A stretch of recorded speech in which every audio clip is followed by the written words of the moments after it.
Conheça a história do voto no Brasil, a história dos pleitos eleitorais brasileiros e o direito dos cidadãos ao voto. A história do voto no Brasil começou 32 anos após Cabral ter desembarcado no país.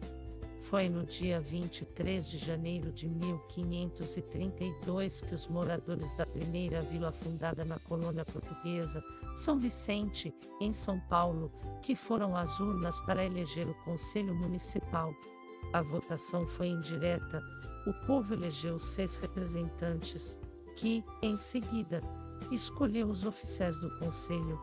Era proibida a presença de autoridades do reino nos locais de votação, para evitar que os eleitores fossem intimidados. As eleições eram orientadas por uma legislação de Portugal, o Livro das Ordenações, elaborado em 1603. Somente em 1821 as pessoas deixaram de votar apenas em âmbito municipal. Na falta de uma lei eleitoral nacional, foram observados os dispositivos da Constituição Espanhola para eleger 72 representantes junto à Corte Portuguesa. Os eleitores eram os homens livres e, diferentemente de outras épocas da história do Brasil, os analfabetos também podiam votar. Os partidos políticos não existiam e o voto não era secreto. Fraudes eleitorais. Com a independência do Brasil de Portugal, foi elaborada a primeira legislação eleitoral brasileira, por ordem de Dom Pedro I. Essa lei seria utilizada na eleição da Assembleia Geral Constituinte de 1824.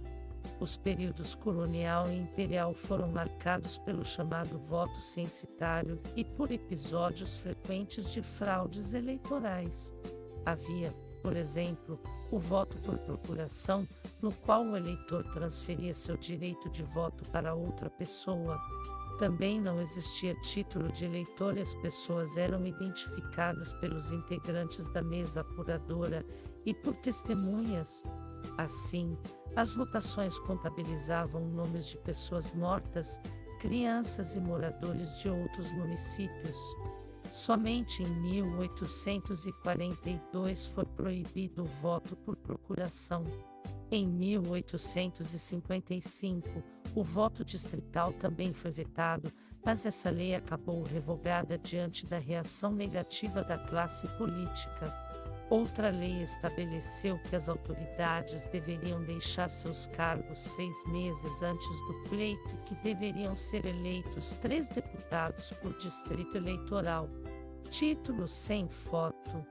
Em mais uma medida moralizadora, o título de eleitor foi instituído em 1881, por meio da chamada Lei Saraiva.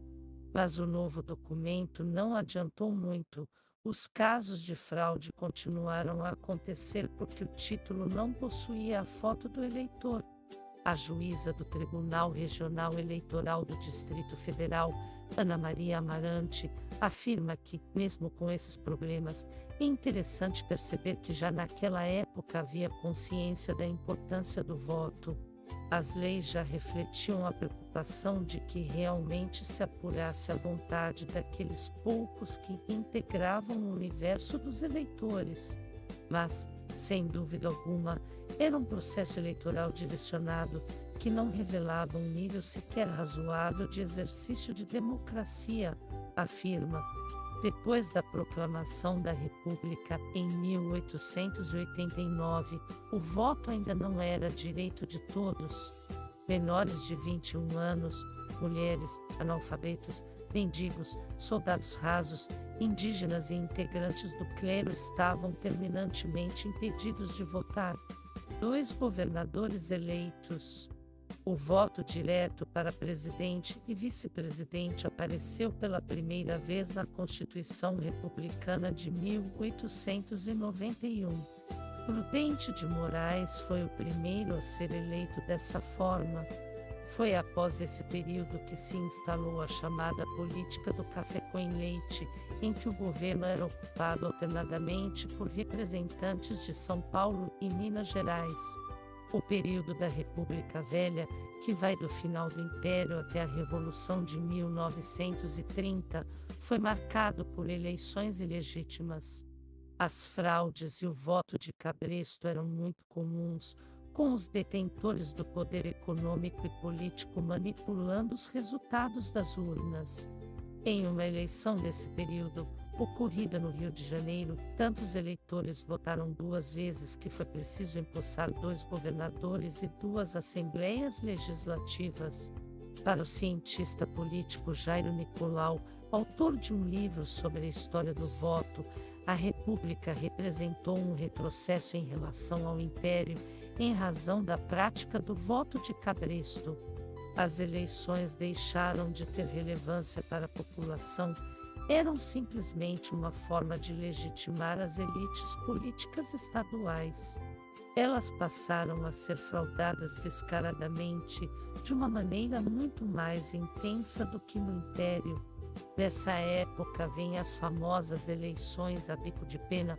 Um dia antes da eleição, o presidente da mesa preenche a ata dizendo quantas pessoas a tinham assinado, fraudando a assinatura das pessoas que compareciam, narra.